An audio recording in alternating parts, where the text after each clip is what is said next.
What's up guys, it's me, Captain Strokey. I'm back with another replay analysis here. Some Rocket League Platinum gameplay. It's gonna be both Strokey and a guy called Sloppy sending in a video each from the same game. So two buddies who've played together for a while. They've reached Plat, which is a pretty good accomplishment in and of itself, but they feel they've stagnated a little bit. So it's gonna be interesting to see what each of them can work on, and maybe if they can learn anything from each other, or if they're just getting unlucky and meeting a bunch of Smurfs in ranked. Although that's probably not the case. Spoiler warning. But yeah, let's get into it. So I've gone over the two videos already once, and I've seen developed some first impressions, and it's really interesting to see how they're both in Plat, but they have very different approaches to the game, and they're very good at two very different aspects of the game. What do I mean by different aspects of the game? So when I think about Rocket League, I think about A, the mental aspect, and B, the mechanical aspect. So where some players are really gifted mechanically, or they just grind, training packs and free play all day, and they just wave dash all over the place. That's definitely one big key to Rocket League.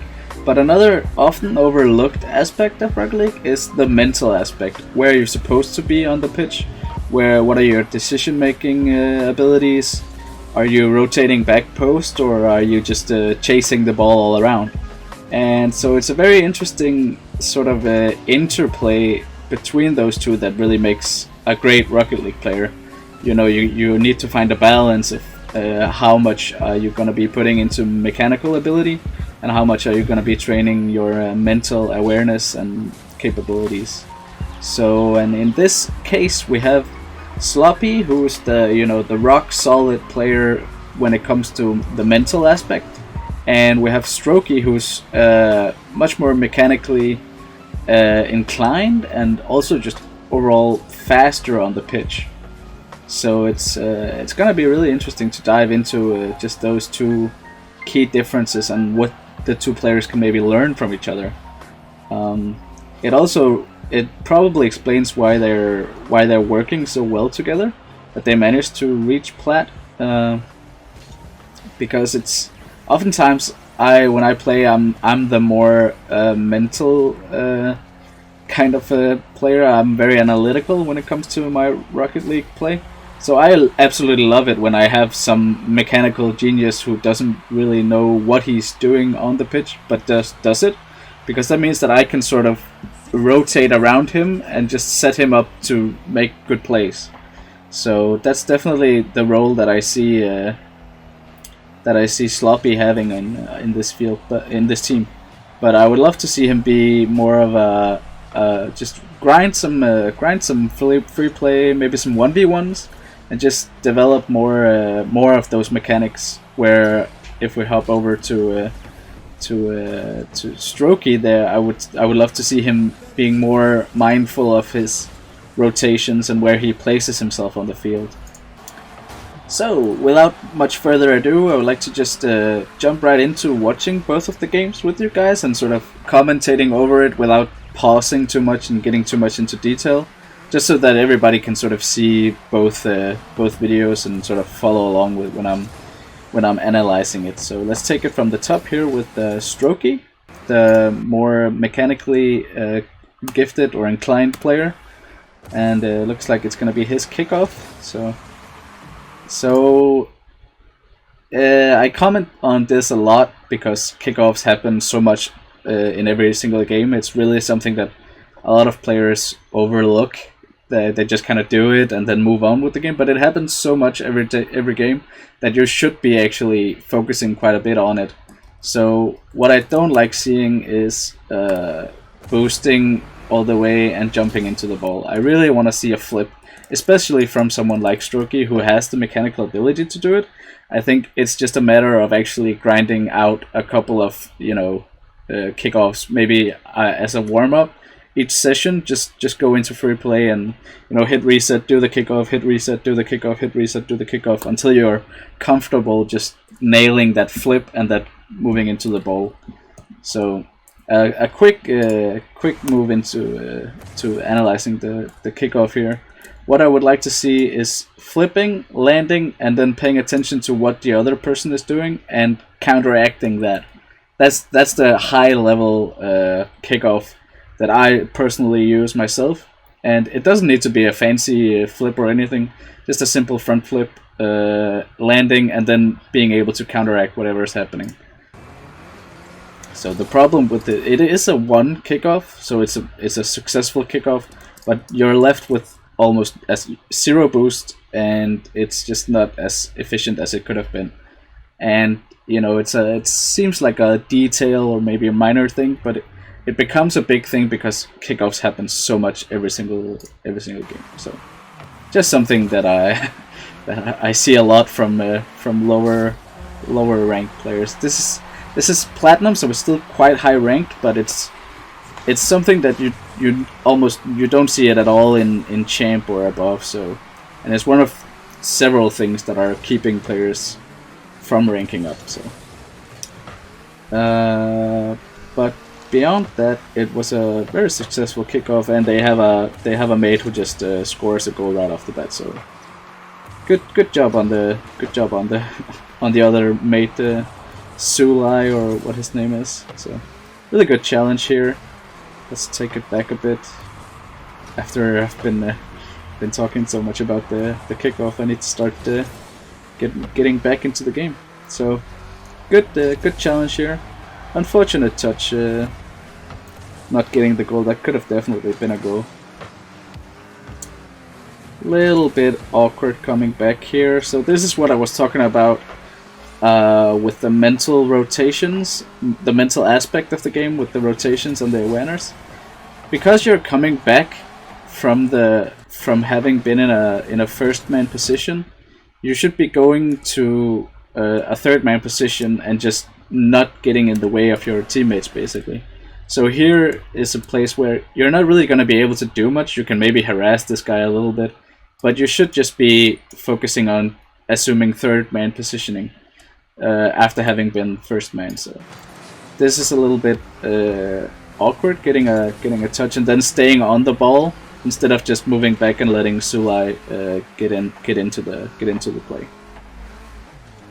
But it is definitely very tempting for the mechanically gifted player to always just stay on the ball, because I mean that's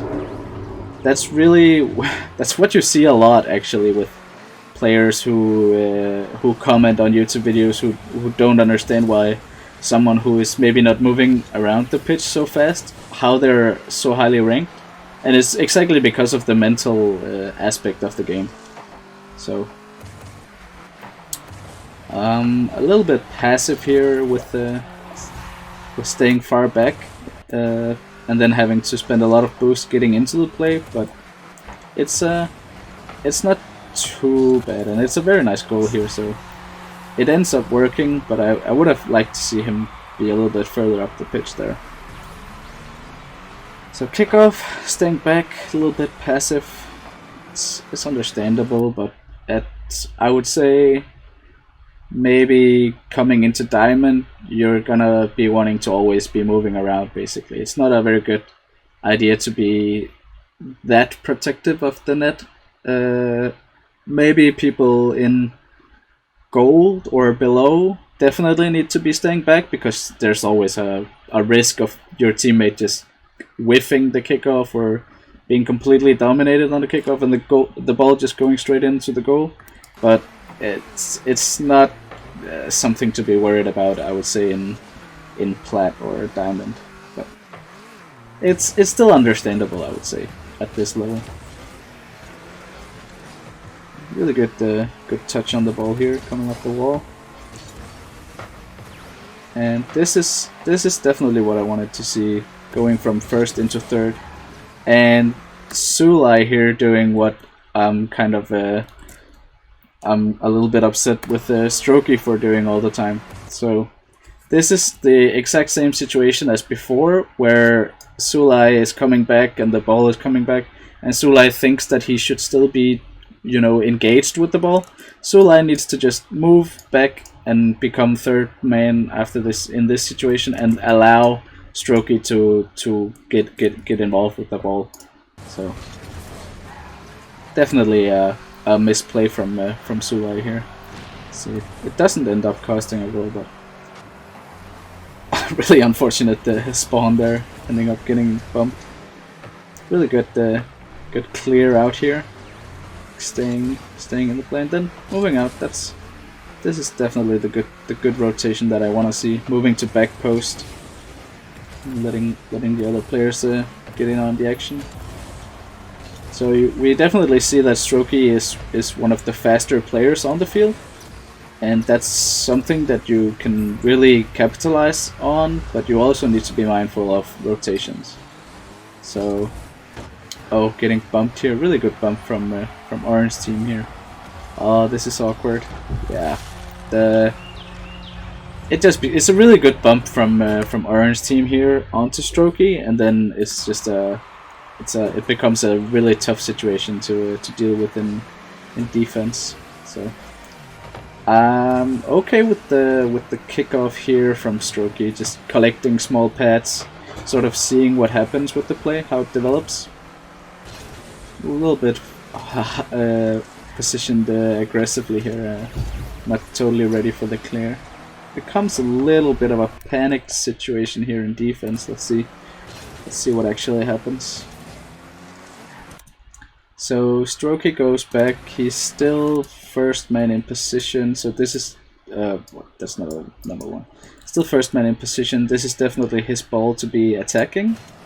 But instead, Sulai, I guess he assumes that Strokey is maybe out of boost, or he just decides that this is my ball, and he totally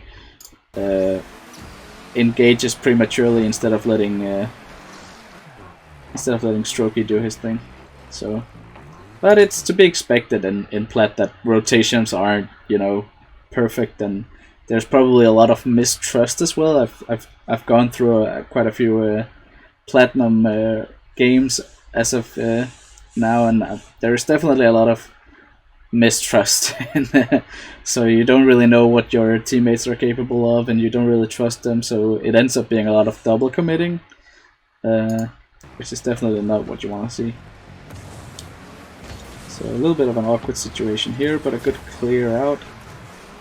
Getting the mid boost. It ends up being a goal, and we don't really see why. But good play from Strokey in this situation. So a little bit of an awkward touch out here. Staying on the ball. You have full boost, so it's okay, but you could have also rotated out and left it for your mates, but in this case it's alright. Almost getting the goal here.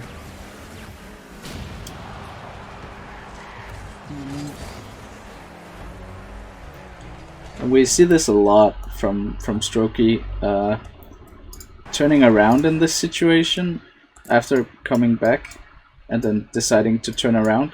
This is actually supposed to be, I think, Sloppy is in net, and he should be moving out and taking this ball instead of Strokey, you know, going down and then turning around and not being ready for whatever challenge is coming here. So even though Strokey is closest to the ball when he's moving back, he's got to turn around, and so he should have gone back post, and then Strokey Sloppy could have moved in and been on the ball already, and that's something you would have seen in a higher ranked lobby. That the rotations just mean that even though you're closer to the ball, if you rotate out and your mate knows you're gonna rotate out, then they can move in much faster than you would have been able to. So getting a really good 50-50, all things considered here, that you're not just getting dunked on. And here, all three players are moving out. It seems pretty good. Really good center here. Unfortunate that Strokey doesn't get the touch. Really good center from Mr. Sloppy Jalopy over here. very risky of Sulai to also engage with that ball, but I mean, sometimes you just gotta go all in, I guess. Definitely not something you would want to see in, say, a champ lobby, but that's also in a place where that's where you expect players to just get the touch on the ball every single time. So I can understand Sulai also committing there, because it was such a good center. Good touch here, really good center. Sulai is aggressive on the ball, gets another touch. Really good play here, but unfortunately it doesn't amount to much. A little bit of an awkward touch out from Sloppy, but super good clear here, so he makes up for it. Staying quite far back here, which is a theme I noticed with Strokey as well. But he's a very all-in or all-out player, if that makes sense. So either fully engaged, excuse me. So either fully engaged on the ball or fully disengaged from the play. Where I would much rather want to see him engage and then stay, and engage and then disengage, but stay relevant in the play instead of hanging back very far. This is maybe how I would play the game if I was queuing with, say, gold players. I would stay very far back and then try to carry hard when I'm on the ball. But that's not really what you want to play when you're playing with a lobby with similar skills. So let's take it back here.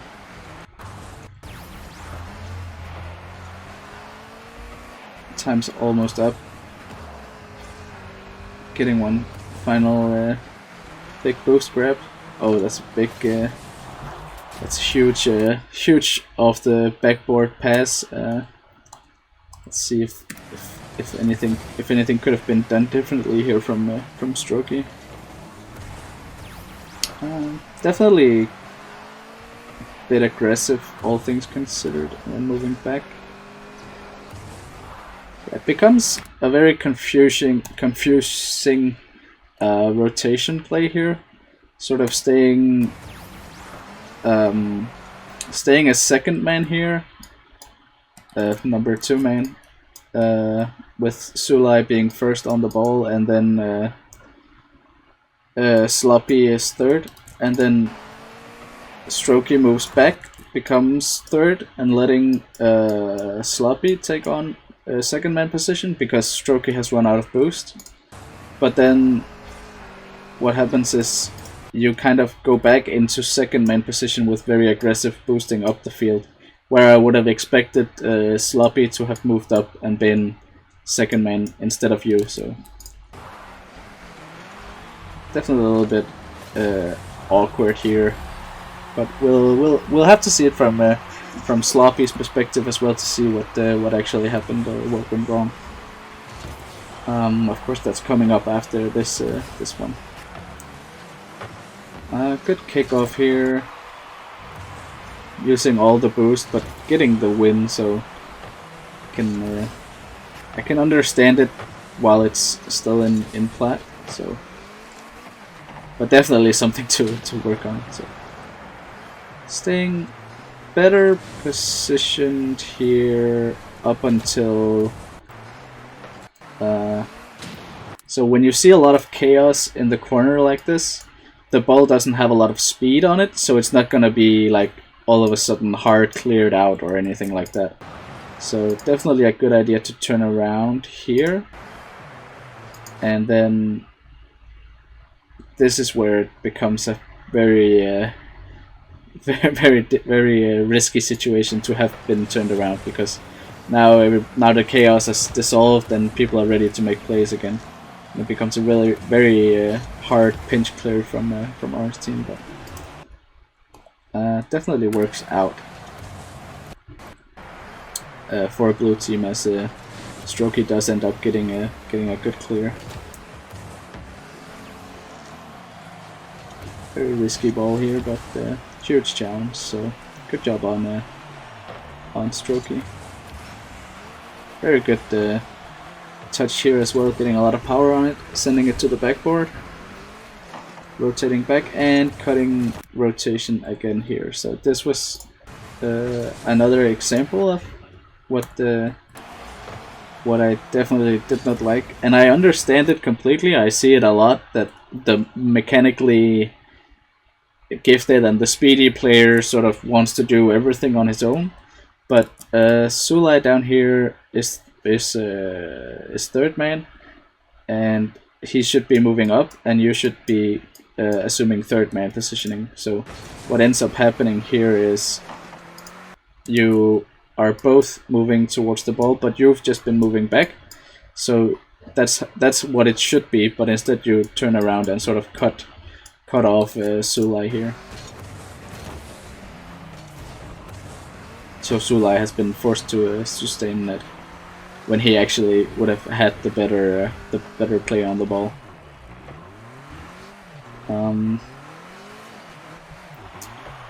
A little bit of a chaotic situation here. You could have pushed up. So the thing that I would advise for you, Strokey, is to play some games. You can play them with Sloppy or not, but where you completely this is how I learned to actually be good in rotations, or how I practice it, is to actually say what number you are in rotation, so that you're always having to pay attention to what number you are. So in this situation, what happens here is I would be saying, okay, I'm third, I'm third, I'm third, I'm third, I'm third, I'm second, I'm first. So you see how quickly this actually changed, because you see Sloppy from going from a situation where anything can sort of happen and you're just protecting net. If we go back here, so this is a situation where anything can really happen from it and you're just watching net. So, but then as soon as all of this chaos happens, you see Sloppy is moving out and Sulai is staying relevant, so he's definitely first man. But Sloppy is moving out, he's now third man. So you go from being third to definitely being second man, so you can move up, and you know that Sloppy is gonna be in net. And then you see Sulai moving out as well, so he's now maybe third, or you actually have two guys who are ready to be third, so that means you have a third man and a second man, so you now become first. And this is what I would have said to myself. I'm third, I'm third, I'm third, I'm second, I'm first, and then I would be going up and pushing up on the ball.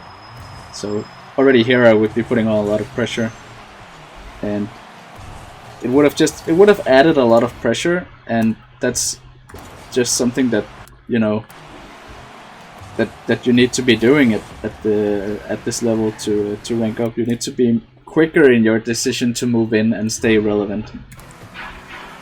So here again you turn around, sort of cutting off rotation. I think we can even hear it. That Sloppy. Someone has jumped for this as you turn around. So let's see. Yeah, Sloppy is moving in already, and if we see it from see it again, rotational wise, you have both just been in the play, sort of been a mix of one first man and second man in position, and you need to be rotating back, and Sulai is rotating back and you're rotating back. And so when Sloppy sees this, he's in the same situation that you were in, that two people have just been on the ball and they're both moving back, so he's moving in on the ball as he should be. So you need to actually just be continuing your rotation back instead of turning around and attacking the ball. So Sloppy does end up missing the ball, but that doesn't mean that you still didn't make a misplay. And this is why it's so tricky for mechanically gifted players to actually, you know, rank up further when they can no longer hard carry a game or a team. Because what's your thinking in this situation is, okay, I'm attacking the ball, I got the challenge, I did everything right, I'm a good player, right? But you actually did cut off rotation and you cut off Sloppy in the play. So mechanically you were good enough to make it a good play, and it was kind of unfortunate that Sloppy didn't get the touch, but it wasn't your ball to begin with, so you actually did end up making a mistake. So it's all about learning to facilitate your team and sort of instead of cutting them off, you need to give them space. So let's see how this develops. A little bit unfortunate here from Sloppy. He's sort of staying in the game. I don't know if he seems like he meant to touch that. I don't know if it's a pass back or if he just was in that sort of chasey mindset. Kind of understandable with in overtime everything's kind of jittery, but definitely a misplay here attacking the ball. He's doing what I was talking about earlier, that both Strokey and Sula have done on their rotation back. Just rotate back. Don't be worried about touching the ball or getting touches, because it definitely ends up making it really awkward for Strokey here. So I'd like to see more trust in the last man back to be able to get the touches on the ball. It's really gonna make your overall game so much more clean and efficient if everybody is rotating properly and giving space to each other. So nice little spinny row here. Staying quite far back, despite the ball not having a lot of momentum on it, which I can understand in overtime. The next goal is going to be crucial, but you can still be a little bit more aggressively positioned. And here again is an example of sort of when your rotations aren't super clean, it becomes a game of sort of indecision and not sure, should I go, should I not go. This is already very clear to me that Sloppy has been moving back and he's third man now, even though he's positioned quite far up the field. So you should already be zooming past him. You should be just on your way. So you do end up getting to the ball fastest, but you could have been up there much faster and maybe had time to actually, if in this situation, if we're taking back a little bit, we're doing the calculations in our head. Okay, what's gonna happen? And Sulai misses, and a big clear comes out, but it's never gonna amount to much. And you already know your first man in position, so you can move up faster than what you did, and you would have probably had a better touch, say if you were already over here, because you already had moved up a bit further, and you could have gotten a very sweet shot on net. But it does become a very good pass in the end. You do make very good plays on the ball, but you can always be putting yourself in better positions than you are. So that's the main thing, really. Awkward here. You're supposed to be third man in net here, and Sulai should be moving out, but instead Sulai is kind of stuck in net, it seems. So you do end up passing him, and he's also going to be committing for this. So that's where we need to see more trust in the rotations, because he's out and you're not back in net. It does end up working out, but it's not optimal. Sulai with a really good play here, good mechanical outplay. So yeah, I hope I'm not being too rough on you, but it's frustrating to see a mechanically gifted player sort of chase and sort of just disrupt rotations and not really trust his mates. It's something you see a lot in all the way up to champ, that somebody's just super speedy, but they don't really know where to position themselves, and it becomes really difficult to rank up, because you don't necessarily know what you're doing wrong most of the time. You're just you're getting the touches, you're staying relevant, and you think that you're doing a really good job of playing the game, but you're actually disrupting rotations and the team's overall ability to be efficient. So, but yeah, let's hop into Sloppy's perspective and continue the analysis. So, we're in Sloppy's perspective, and let's just get to the beginning of the game and see how this positional awareness plays out. I'm enjoying the kickoff here, grabbing the big boost. It's not the typical half flip that you would expect to see maybe, but it's really smooth. It's quite fast, so and it's nice to see the big boost grab. Same here. Nothing too mechanically fancy, using your resources and getting the big boost just as you would expect. Basically getting there at the same time as if you were flipping or doing any fancy shenanigans. So nice positioning here. Definitely your ball to go for. A little bit unfortunate that Sully here is deciding to go for this. So from this perspective, it seems definitely like 100% your ball, but let's see if we go back a little bit. So Sully is getting big boost out in the corner here, and Strokey has just been on the ball. He's first, and now you're actually first, so this is definitely your ball. But Sully just gets confused about whether or not to go or not, I guess. It was a really good challenge from Strokey. Really unfortunate. We see Strokey continuing his touches on the ball and actually getting in the way of Sloppy. So definitely something for Strokey to pay attention to more is whether or not to relinquish his control of the ball or to continue getting touches. But in this situation, it's very stressful. So even a high level player, say Champ, maybe even Champ 2, would probably still continue for this ball and try to score himself. And it's not really until you get really high level Champ, unless it's just someone with really good awareness, that you would actually notice and just not give the ball to your mate and let him put it in. So, but the right move here from Sloppy to go for the ball that was centered before up here. Not a big fan of this cutting in.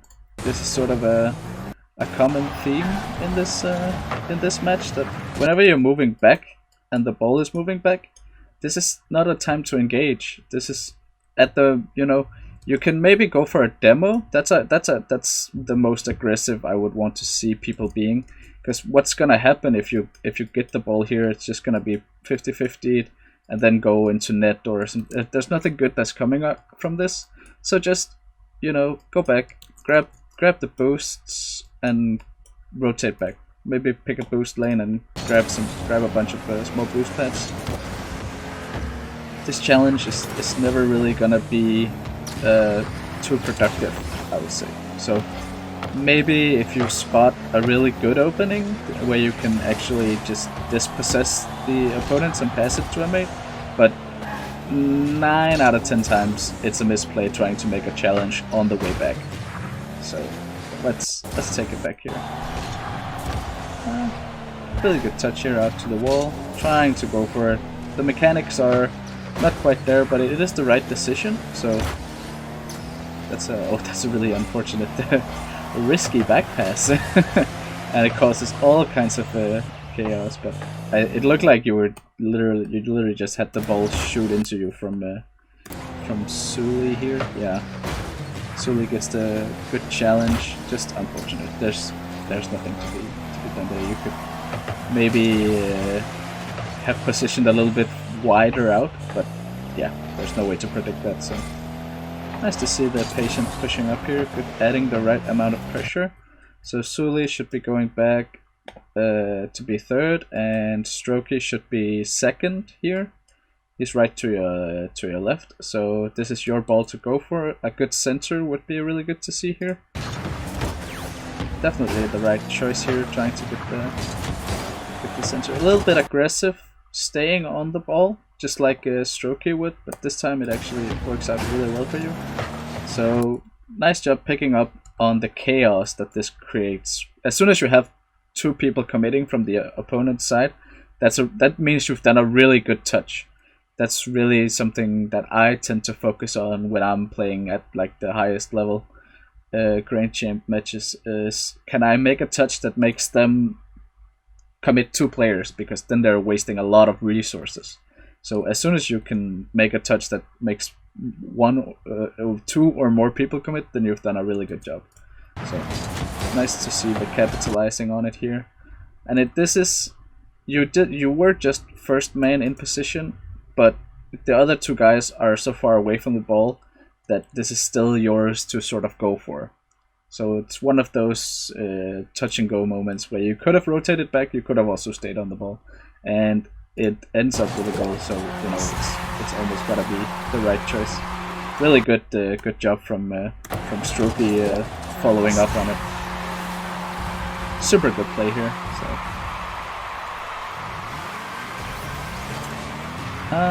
yeah, a little bit hesitant here. Just pick what you're gonna do and then go for it. There's no need to hesitate when you move around on the pitch. Definitely a little bit unfortunate that Sully tries to stay engaged with this ball. As we can see, he's moving back, but he's still trying to do some kind of magic touch with the ball. Just move out of the way, Sully. Just rotate out, as we've said a couple of times during this analysis already. Good job rotating out, getting the big boost, rotating back post. That's exactly what you want to see. And not the biggest fan of the 2-point turnaround in but it doesn't really matter when the ball's all the way up the field here. So we saw Sully was up in the air, so he's third. He's just landed, probably getting some boost.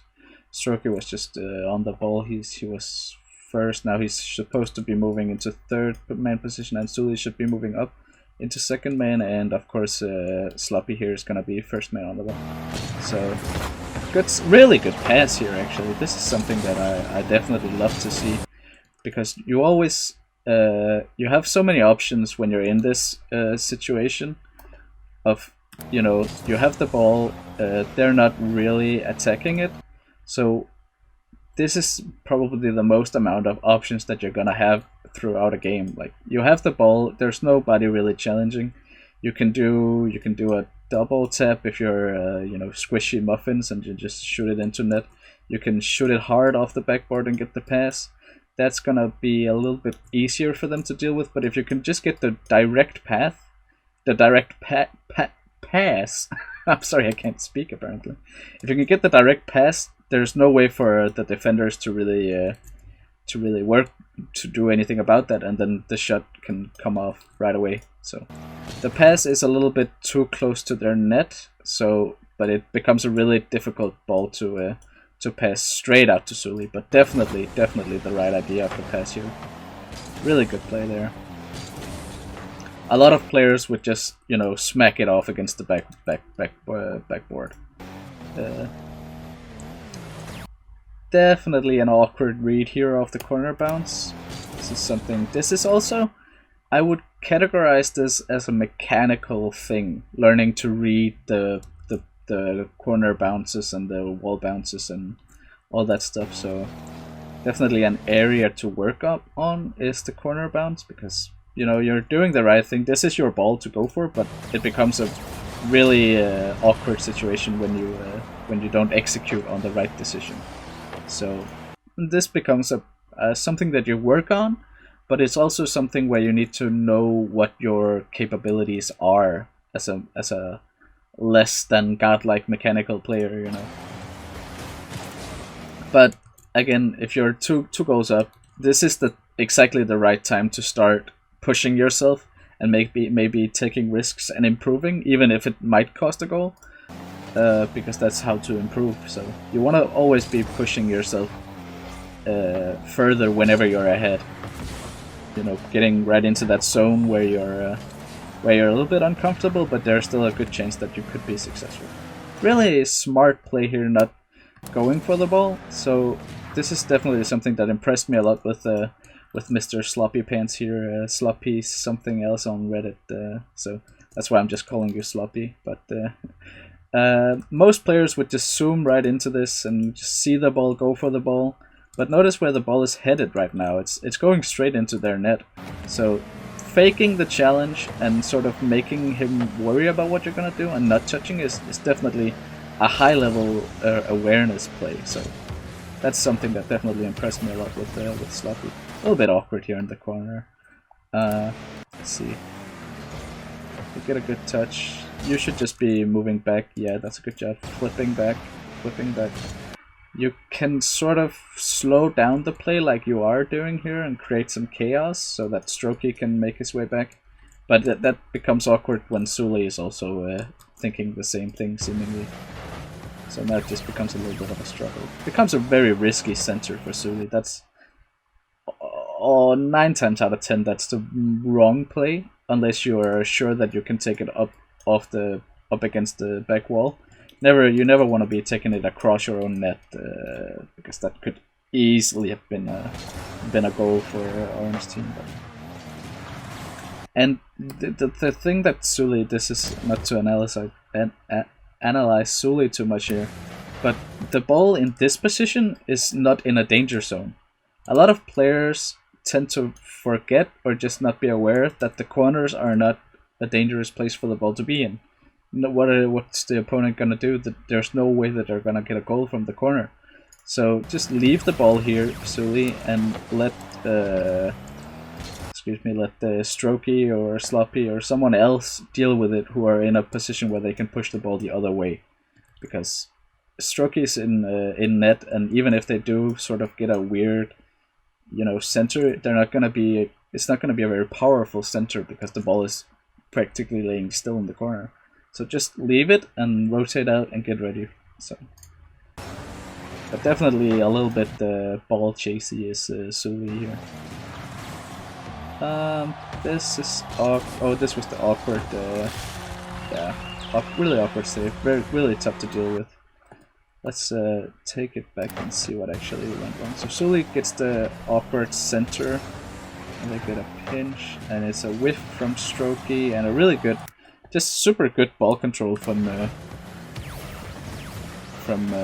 what's his name? From yeah, we can't see what his name is. Sorry about all the clicking, but super good ball control, taking his time and placing the shot super well. So that's a really good play from Orange, whatever his name is, Hamadasco it seems. Really enjoying the kickoffs here from Sloppy. Definitely a good choice to just go for the big boost and let the other players go for kickoff and cheating up. Especially when you have two players who are loving to be on the ball. It seems like Sloppy is really doing most of the sort of patient covering and making sure the rotations run as smoothly as they can. Definitely his ball to go for here. Should be, it's pretty good shooting opportunity. Oh, just a little bit awkward on the foot. Here I would love to see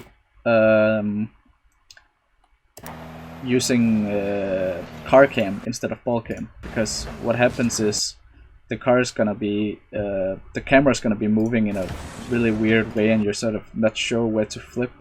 But if you switch into car cam, like as soon as right here, you should be switching into car cam, so getting ready to get the really powerful shot and powerful accurate touch, which is way more difficult to get when you're in ball cam than when you're in car cam. So good job correcting on the slightly awkward jump. But yeah, definitely more car cam. Don't be afraid of that. And if you are having trouble using car cam, you can go into settings and increase the speed that it takes for the car cam to actually take effect. So some players really don't like the slow sort of swivel into car cam. They want to be there like almost instantly, and that gives them time to align. And also, if you feel like your camera is moving way too much around when you're in car cam, you can loosen the stiffness a little bit from your camera in the camera settings as well. Good job getting the challenge here. Definitely something I noticed compared to Strokey is you're a little bit stiff in your movement, your mechanics are a little bit, you know, you don't seem as comfortable in your car. So definitely some free play, some just going full speed, just power sliding around, having some fun with your car in free play is definitely the way to get comfortable with it, so that you can sort of power slide around and be fast in those aerials and just get more solid touches.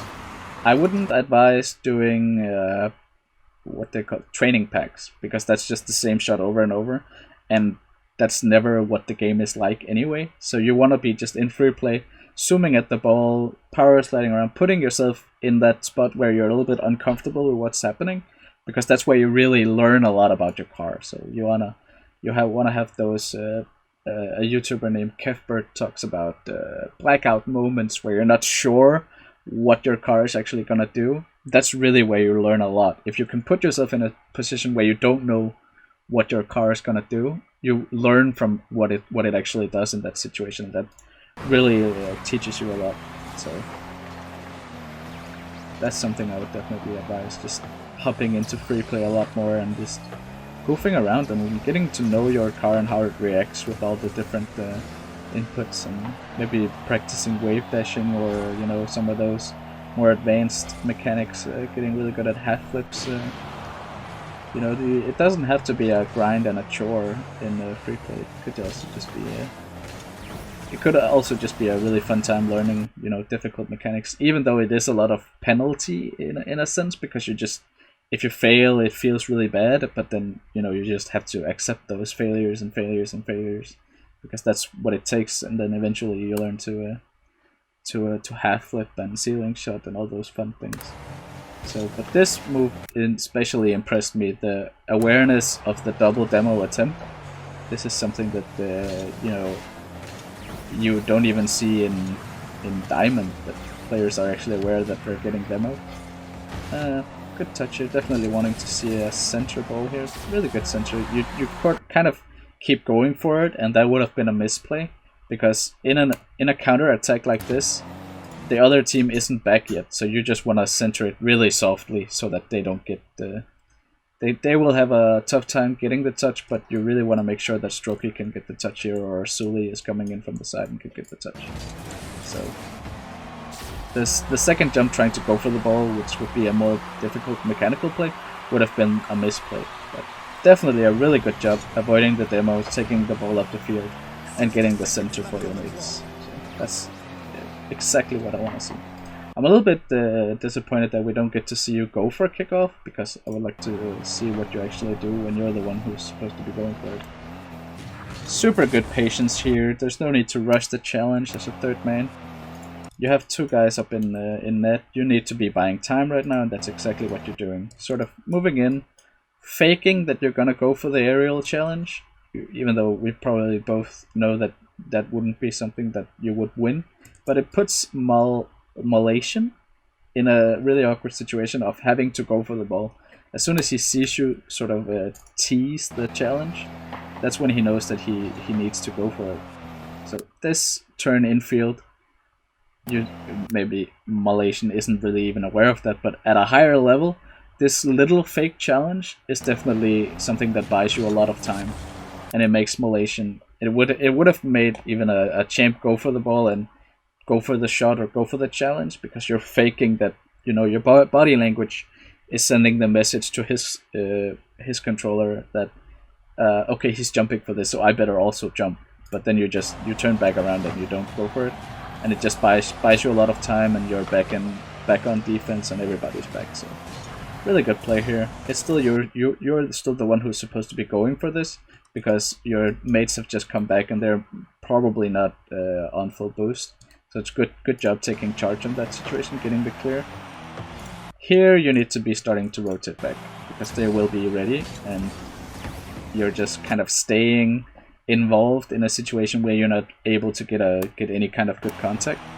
So the boost steal is pretty good. But yeah, this touch, clearing it, getting the boost, and then moving all the way back to be a third man. That would be the correct play in my opinion. Instead of, you know, doing the awkward 3-point turn and trying to go for the ball. Uh,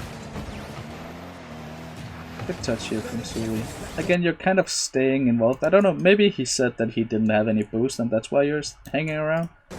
But I would have liked to see you just move back out of the play. Really unfortunate to see. Yeah, this is once again, if the ball is moving towards your own net, and you're moving towards your own net, why are you going for that ball as Sully? Like, what is he hoping to do here? It's kind of a silly play. I mean, maybe he's super worried that the other team is gonna like take a really good shot on net, and that's what he's trying to avoid. But that wasn't really the situation. But yeah, people have very different degrees of awareness, and generally speaking, in Plat, you can always sort of bank on the fact that if a player has really good mechanics, like Strokey, then his awareness is probably not that good. And if a player has really good awareness, like Sloppy here, then his mechanics are probably not that good. So as soon as you see Sloppy sort of make a good mechanical play, that's when you also kind of can assume that he's probably not the best when it comes to awareness and mental capabilities within the rotational aspects of the game. So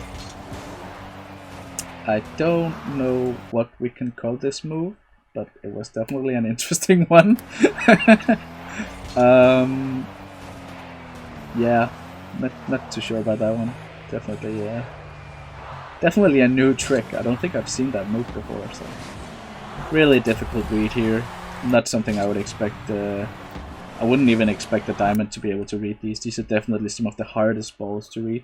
Even for me as like a Grand Champ with low mechanical abilities, I know that I have to go for this ball, and I have to sort of get the clear out to either side, but it's always such a difficult ball going up above the net, because you just know that it's gonna bounce out, and it's gonna be a shot on net that's gonna be like, you know, you have such a low probability of saving those that you just have to go for it and just hope that you have the mechanical ability. So a little bit unfortunate here for Sloppy that it became such a good pass off the backboard. Good job here, going off the wall, getting the solid touch here. Getting bumped into the demo, that's really nice. This is where you want to get out of the plate. That's a really good move. Dodging away from the ball. So it's an awkward situation. The ball is moving back towards your own net. You're both moving back towards your own net, and sort of Sully has ball control and sort of a potential to flick or get a pass out to Strokey. So just getting out of the way, dodging, backflip out of the way, really good job here. Instead of maybe, you know, causing more chaos than the situation already called for.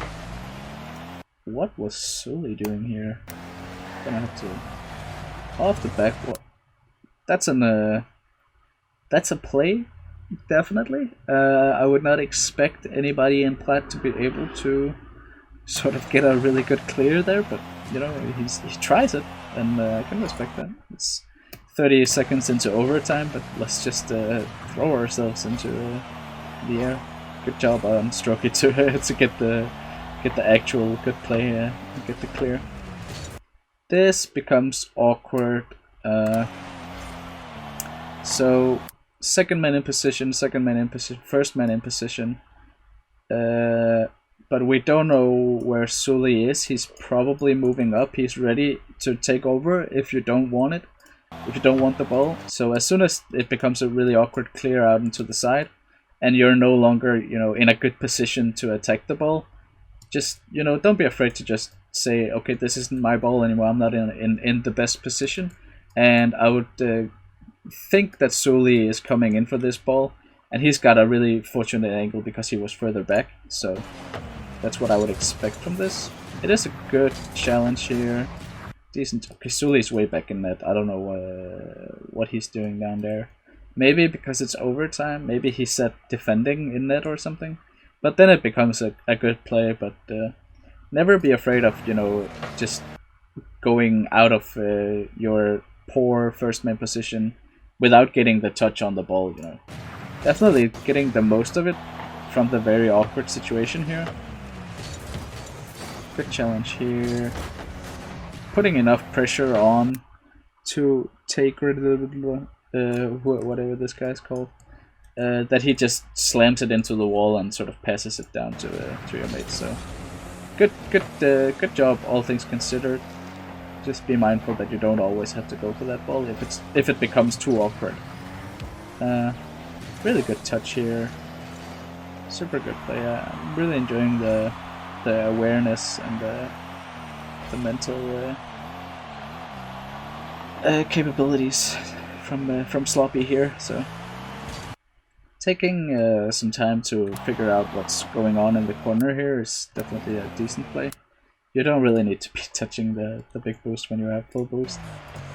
Something to be, if you do want to, you know, level up your mental play, even though it is already quite high, start to pay attention to how much boost your teammates have and who's likely to be taking this big side boost.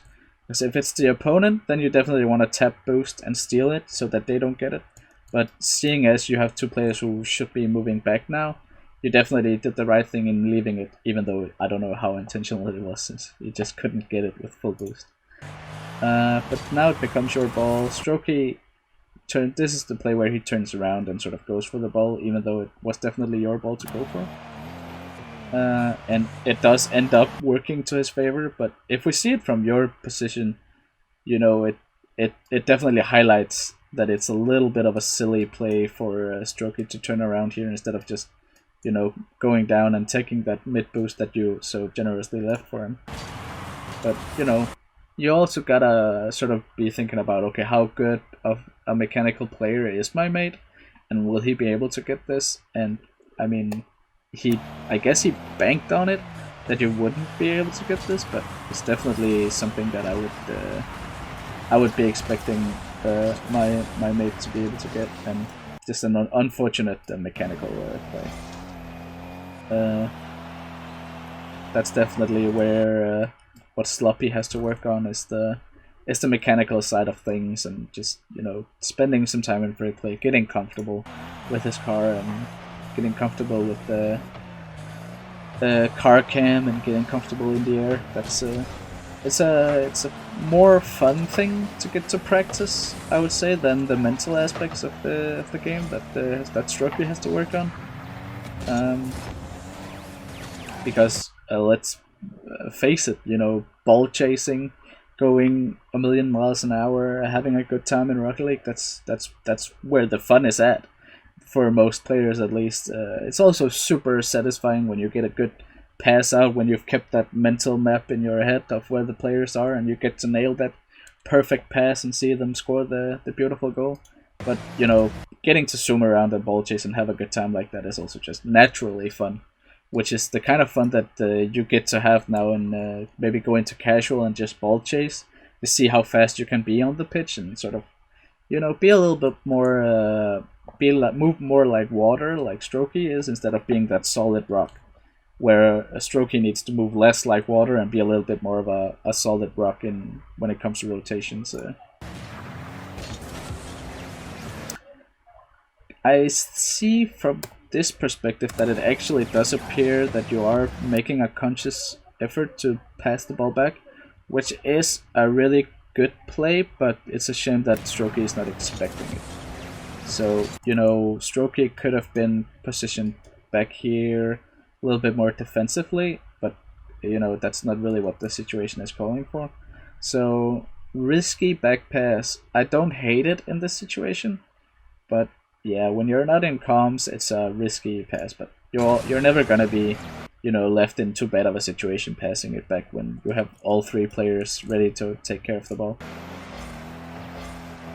But yeah, from Strokey's perspective, I remember that it kind of looked like it wasn't intentional. But yeah, there is a quick chat that's called censoring that I like to use whenever I'm you know, intending to pass it back, because that second of extra time that it gives Strokey to be aware that a pass is coming is usually enough that they won't be diving in. Good job staying back in net while Strokey and Sully are doing their thing. This is the right time to move up. Yep, this is your ball to go for. Decent challenge. Sully is ready to follow up. Really good job there. Good job on these plays here. Super difficult mechanical play here from you, but definitely a good job getting the touch. Little bit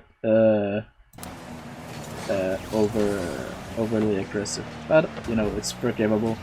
There was maybe like a 15% chance that you could have touched that ball, so I don't hate you for trying. Super good demo here, definitely a high level play.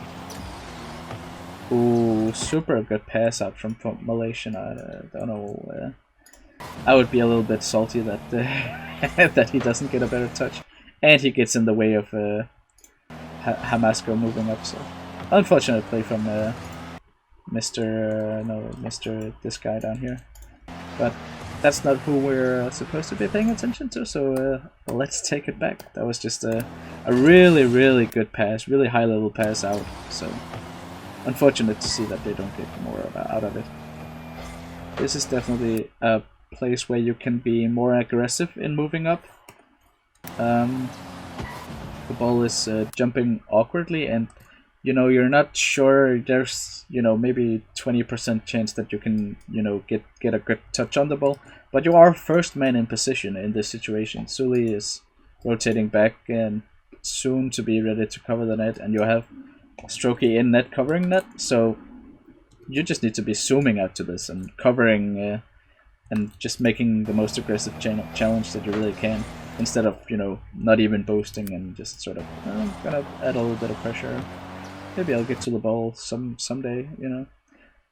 As soon as you are first man in position, it's super important to be that aggressive first man on the ball to add pressure. A little bit of a whiff here and some bumps, but the chaos is over just as fast as it began, and Sully takes the really good play up the field, showing his mechanical ability. And as we've learned from from watching, that having really high mechanics also means that you probably don't have the best awareness. So, but you know, it's a really good combo when you have super high level awareness and super high level mechanics from our two mates here. So now the question for ranking up becomes that how can they learn from each other, and how can Strokey become more aware of his teammates, and how can Sloppy become better mechanically.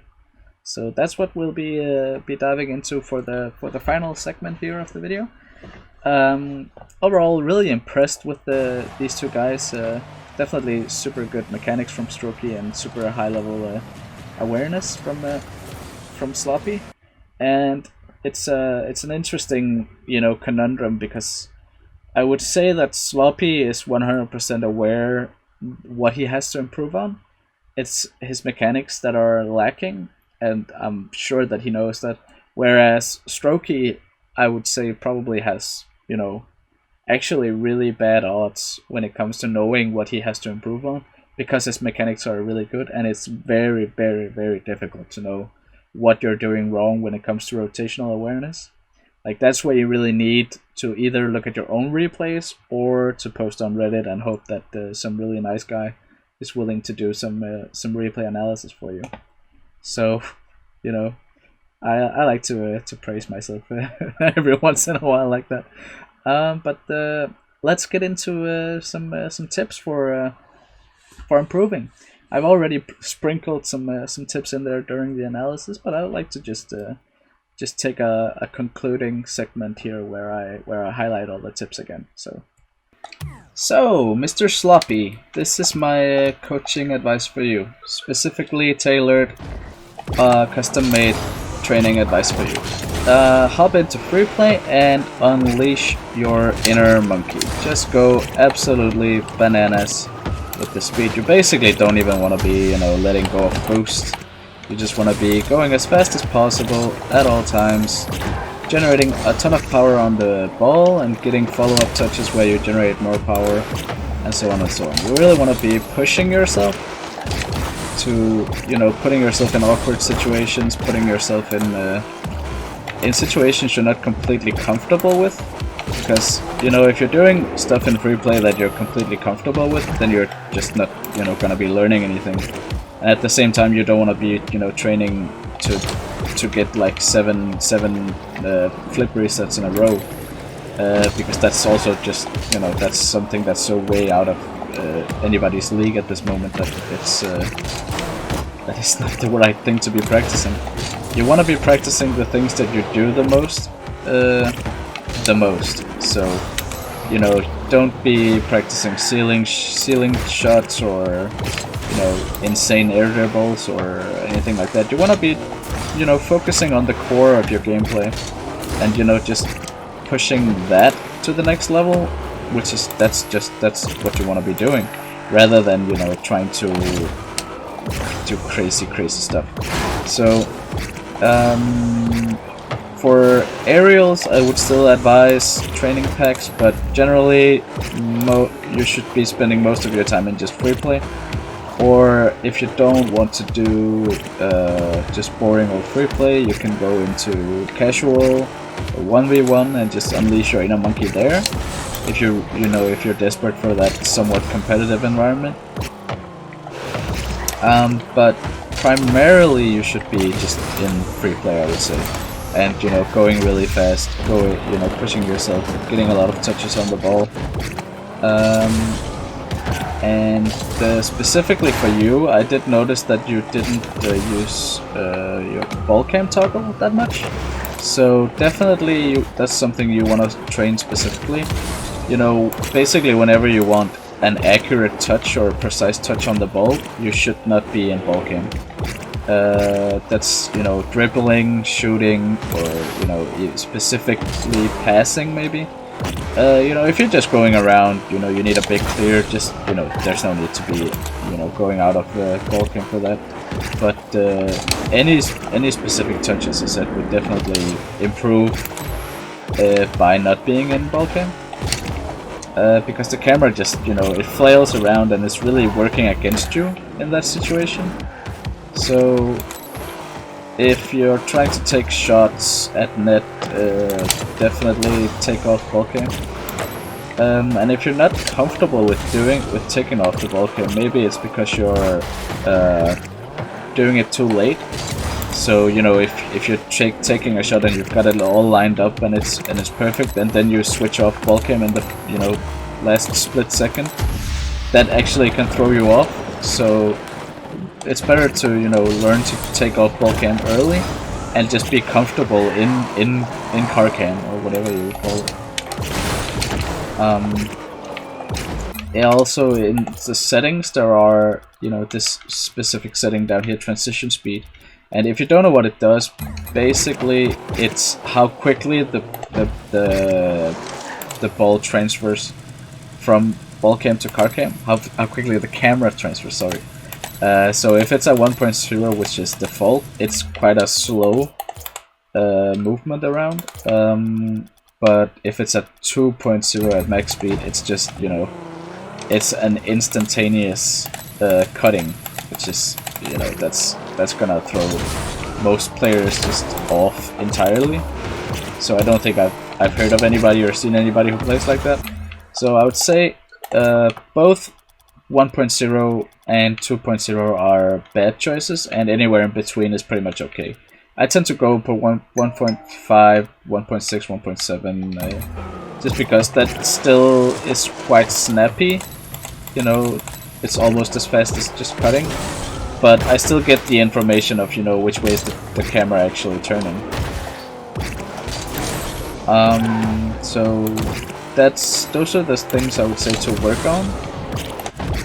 You know, you just want to be building up your toolbox so that you have a little bit more options when you're playing, because you already have that really good game sense and that really good decision making and, you know, understanding of rotations. So what's keeping you back is your speed on the field and the fact that you're maybe not able to do the things that, you know, would be super optimal in each situation, like going for a fast aerial or, you know, maybe stalling by, you know, taking the ball up into the air and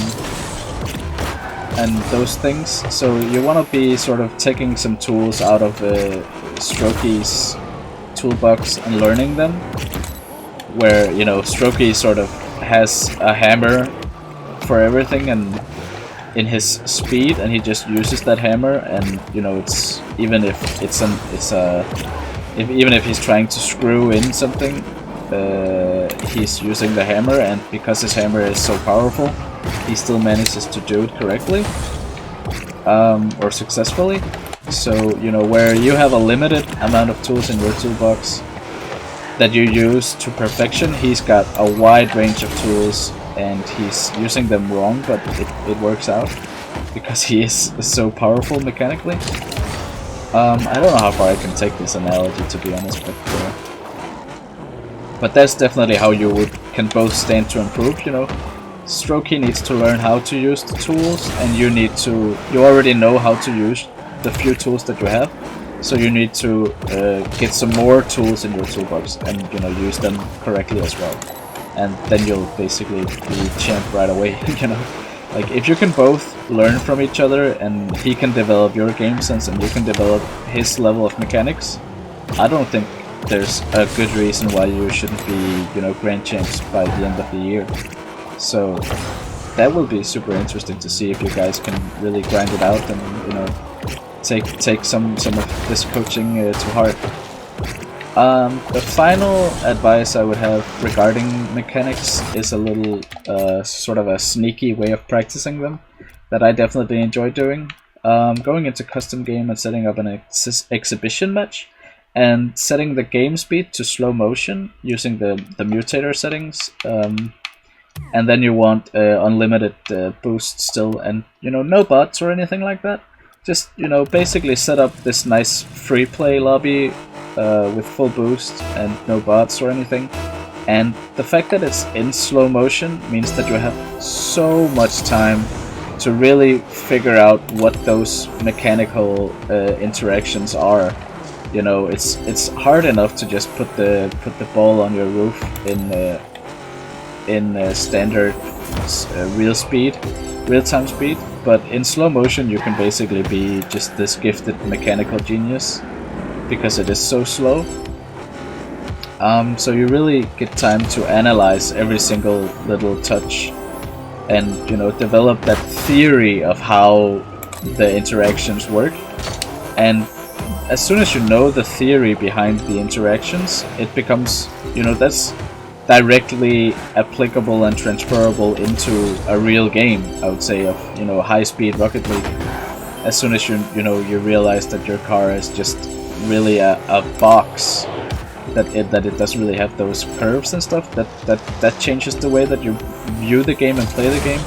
And that's how you can take it to the next level in slow motion, by really figuring out all the little things that, you know, that make up a flick, or all the little things that make a good air dribble, and, you know, how you can keep the ball on your roof, and how long to, you know, hold down jump when you're flicking.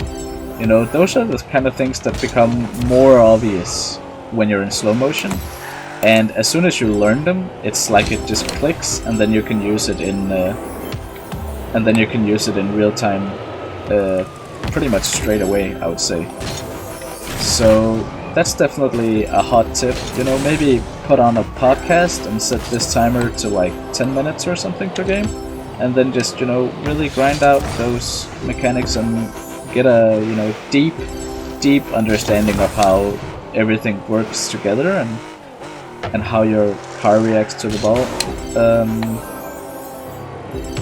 You know, you can even maybe score a flip reset or two in slow motion, and that's definitely something that I would be excited about doing in a real game. So I think that's about it for your tips. I would also not advise trying to learn, you know, wave dashes at this point. Try to keep it, you know, keep practice focused on your core gameplay. If anything, I would say maybe half flips would be something that you could stand to train. I noticed that you did a really nice sort of no flip, half flip in your kickoff, which was, you know, really nice to see. But definitely, you know, if you do the actual half flip, then you're back into the play like almost immediately, compared to, you know, having that sort of that single jump half flip that you did. So half flips are just really nice for, you know, getting around the pitch really fast. That would maybe be one of the mechanics that I would advise, even in Plat, before Diamond. Also, you know, fast aerials. For anyone who doesn't know, it's, you know, when you jump and you hold back, you lean back, and, you know, while everything is done while holding boost down, but you hold jump and you lean back and then you jump again without, you know, flipping in any direction, so you get into the air just really fast. That's definitely also, you know, a slightly advanced mechanic that I would advise Platinum players to learn. But, you know, ceiling shots, wave dashes, flip resets, all of those things are kind of not what you want to be focusing on, because, you know, you're going to be spending a lot of time learning those things compared to how often you use them in a game. So, you know, half flipping is kind of something you do almost, you know, definitely a few times per game. And I guess wave dashes can become that as well, but they are a little bit more tricky to learn in my experience. And they're mostly done to just maintain momentum, where, you know, I guess a half flip is really the fastest way to correct a mistake, where a wave dash is something that you can use for just keeping boost and not using boost. But yeah, I'm kind of rambling on now, so let's just jump to Strokey and look at what's some specific advice for him. So, cheers. So, Mr. Strokey, this is what I want you to do. Just jump into your games. Don't jump into free play. Jump into your games and be as aware of your opponents, of your teammates, and of yourself and your position in rotation as possible. So this means every time that you've been first, you go be third, unless you notice that your third guy is like stuck in the corner, and then you can turn, but don't just chase the ball and don't just turn. So I'm on the ball, I've got good time here, pop it over. Now I'm respawning, I'm gonna be third. I don't have any boost. Okay, they scored. But, you know, if you get the gist of this, you should be paying a lot of attention to your mates and your opponents, rather than paying attention on how you're moving your car and how you're gonna hit the next ball. And, you know, don't just be chasing for the follow-ups all the time. As soon as you've been on the ball, as soon as you've been first man, you should be checking out where everybody else is before you make your next move. And that way you sort of you get the feel for rotation, and then you can start, you know, paying attention to other things. But you really need to grind that basic sense of rotation into your almost like what's it called, your muscle memory. See, I turned in here, but that was the wrong thing to do, because I wasn't focusing on it. So as soon as I realized, oh wait, this isn't my ball to go for, I turned away again, and my mate came to get the ball. So here I'm just kind of flailing. So whenever you're flailing, your default should be to go be third and let anybody else move up. So that guy's gonna spawn at some point. So we're only 2 people. That means you need to be more careful. I'm still third here. He's gonna miss that. No, he's not gonna miss that. Okay. So now I'm first, and both my guys are rotating back. So I kind of need to just buy time. Maybe go for a demo, steal some boost, and then be third. See, I could have turned around and gone for this, but that would have been the wrong play, because my other guy is in a much better position to go for it. This is, once again, this is my ball. I have a guy behind me in the middle there, so it's safe to sort of just take a touch, and then, you know, the 50-50 becomes in my favor because I know that I have a man behind me. So I'm not sure how much boost my mates have here, so I'm just trying to really get a big clear, sort of reset everything and then go be third. I'm second, I'm first. My mate is behind me, so I'm gonna just pass it out. And here I don't want to get involved in anything. My mate is kind of a passive player, but I just rotate out, give so much space to my teammates rather than just chasing the ball and confusing them. So my mate is over in the corner behind me now. He can have this ball, pass it to me maybe. I'm not some mechanical genius. He is. He's just gonna score it. Oh, almost.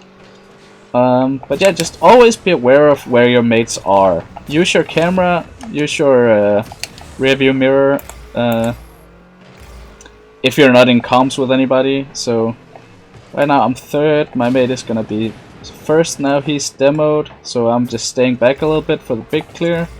No big clear comes out, I'm first on the ball, I just charge it because I have to. Now I'm third again, so one man, first man, second position, first man, and I'm third. So I'm going for this, and they get a demo on my mate. So now I'm third again because I don't know where everybody else is, so I just go back. Okay, I'm second. I know my mate is rotating back, so I'm just gonna... Oh, I missed that ball completely, so that's not so good. But I knew my mate was back, so I could go for it without it being a risky situation. So now I'm second man. I notice my guy over to the right here. He's gonna go for it. I'm still technically second man. I hope my other guy's rotating out. Really good pass there. But, you know, it really takes a lot of energy to be aware of where everybody is. But that's the place where you're at. That's what you need to be working on right now. Because you can move around on the pitch, you know, kind of effortlessly. At least that's what it looks like to me when I look at your replay. You're not spending a lot of, you know, you can say that you have a set amount of things that you can work on or focus on per game, and you're not really needing to focus on moving around on the pitch. You're spending a lot of energy maybe focusing on getting those really difficult touches, but it would be much more beneficial for your team if you spent your time focusing on where you are in rotation and what's your position on the field compared to where everybody else is. So that way you can sort of ensure that there's a good rotation on your team. Because you are the fastest player, so if you're overtaking people in rotation, that kills your team's rotation. But if you're willing to hesitate a little bit for your mates to rotate out and stuff, that's gonna make sure that your team is just working like a well-oiled machine. So after I was done with you guys' analysis and some tips videos, I looked at one of my own replays, because whenever I have a game where I'm like, we could have won that, what went wrong? And also just like at least maybe once a month, I like to just go over one of my own replays where I'm wondering like what went wrong or what could I do better to improve my own game. And I stumbled upon this little play right here, coming up where I break my own system. I have a really awkward aerial here, and then I'm just full on chasing. And so I end up actually bringing the camera in to, I recorded this before making the audio. So I bring the camera in and we see that I just turn in. You know, I've just been first, I've just been on the ball, and I'm like, should I go third? What's that thing that coach always says on the YouTube? Once you've been first, you should go third. So what do? I'm first, I go for the ball here. I even decided to slow it down for you guys so it would be doubly easy to see. So I'm first here, and here we see I've just landed. I'm totally supposed to be going back. You know, I'm probably gonna be back corner going about the usual route. I'm gonna be third after having just been first, right? That's totally what's supposed to happen. Psychonite's in a good position to be first. Qual2 has rotated back, he's third, and now he's second. He's going to be attacking the ball, and I simply rotate back and kind of trade position with Qual2, right? That's what's supposed to happen now. I've of course listened to the coach on YouTube a whole lot, so I know that that's the right play. But what happens? I turn and go this way. Huh. That seems like a huge misplay. So what ends up happening is, instead of rotating out like I should, I turn to face the ball right away, totally cutting off Qualto's rotation out. So let's just see what ends up happening. I'm in kind of an awkward situation, going backwards, trying to take a hold of the ball. And what's Qualto? He's going a million miles an hour. He has to slam on the brakes. It's no longer his ball. I get just hard challenged because I'm doing, I'm trying to do something that's supposed to happen. And of course, they get a goal, and they end up actually winning 3-2. So hard lesson learned here from me, that just right after analyzing you guys and being like, oh, this guy breaks rotation all the time, what's he doing? And what do? Exactly the same thing. So it happens, but that's why we do replay reviews. That's why we go over our own games from a perspective that we're not used to seeing. And yeah, we get it in slow motion here again, just for a good measure. My beautiful whiff. Second, it's decent clear, and of course I rotate immediately out after being first. No, I don't. I just chase the ball. I just shut off my brain and go for the ball. Even though Qualto's moving back, he's pretty far back, but he's definitely, relevant in the play. So now he's charging up a million miles an hour. He's about to hit the ball and score an easy goal. Uh-oh, here comes Captain Stonksy, takes the ball away from Qualto. We get scored on, and we end up losing the game. So, moral of the story is, Rocket League is difficult, and we have to help our mates. We have to not be in the way of them. So, GG, have fun.